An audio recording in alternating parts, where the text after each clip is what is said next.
So the very first question comes in our mind is, what is Node.js? Node.js is a runtime environment, includes everything you need to execute a program within in JavaScript.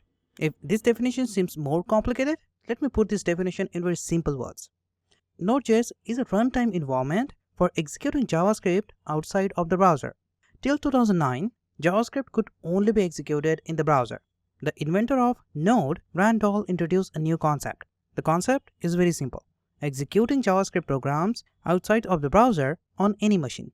Till the Node was released, JavaScript could only be executed on the browser.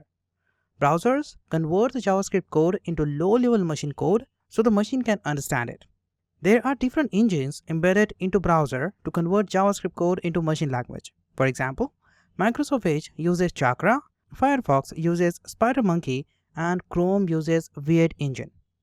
Both your browser and Node run on V8 JavaScript runtime engine.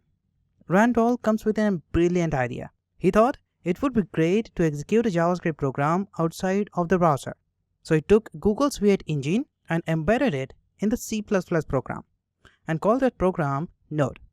V8 engine takes your JavaScript code and converts it into faster machine code, so you can build easy, fast, and scalable network applications. You might ask, Daily, there are many more tools and frameworks out there to use as backends, like ASP.NET, Rails, Django, and so on. So what's so special about Node? Node.js is an open source cross-platform runtime environment, has been written in JavaScript, which makes it an exceptional choice for real-time applications. Until Node was released, if you wanted to be a full-stack developer, you had to be a proficient in at least two languages: JavaScript on the front end and something like PHP or Ruby on the back end. With the release of Node.js, you can use what you already know and put it to use on the server. You don't need to learn another language to be a full-stack developer. Another reason to use Node: it has a largest ecosystem of the open source libraries. It has more than 3 million open source libraries available to use. Node also can use in prototyping and angel development. Node is used in largest companies like Uber, Netflix, PayPal, eBay, NASA, and so on. Node.js uses an event-driven, non-blocking model that makes it lightweight, efficient, and highly scalable. Perfect for data-intensive real-time applications that run across distributed devices. Next, we're going to look at the Node non-blocking asynchronous behavior. So earlier I mentioned that Node applications are highly scalable. That is because of its asynchronous behavior. So what do I mean by asynchronous? Let's take a look at a very simple example of synchronous blocking architecture.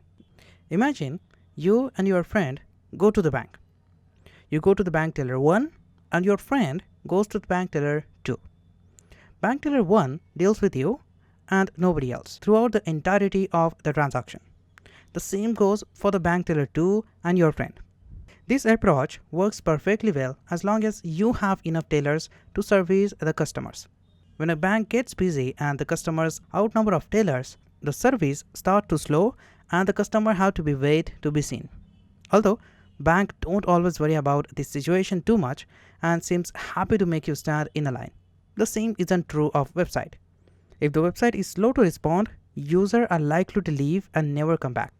This setup is like the bank hiring an additional 50 full-time tellers and moving to a bigger building because it gets busy at lunchtime. This is what we call synchronous blocking architecture. Surely there are better way, a way that's a bit more scalable. Here's where the synchronous non-blocking architecture comes in.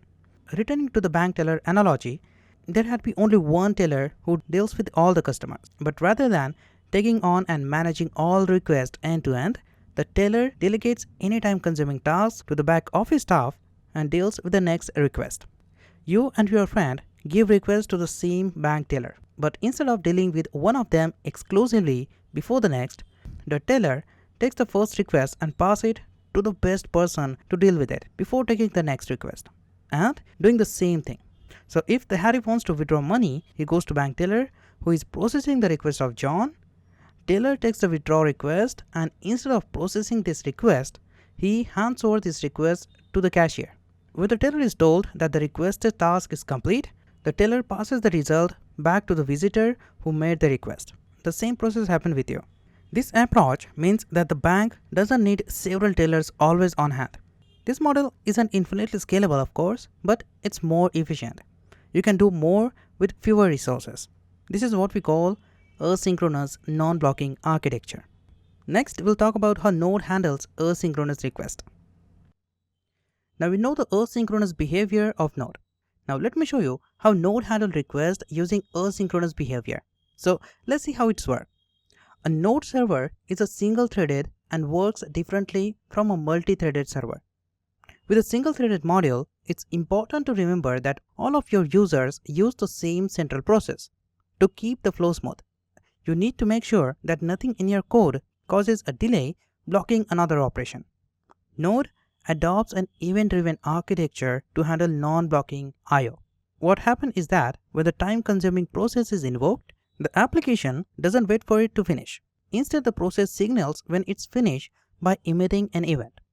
This event gets added into a queue, or you can say in event loop, and when the event is pulled from the event loop and processed, the dependent functionality is invoked with any event-related data passed to it. Now, enough theory, let's dive into a real-world examples. So let's start by installing Node.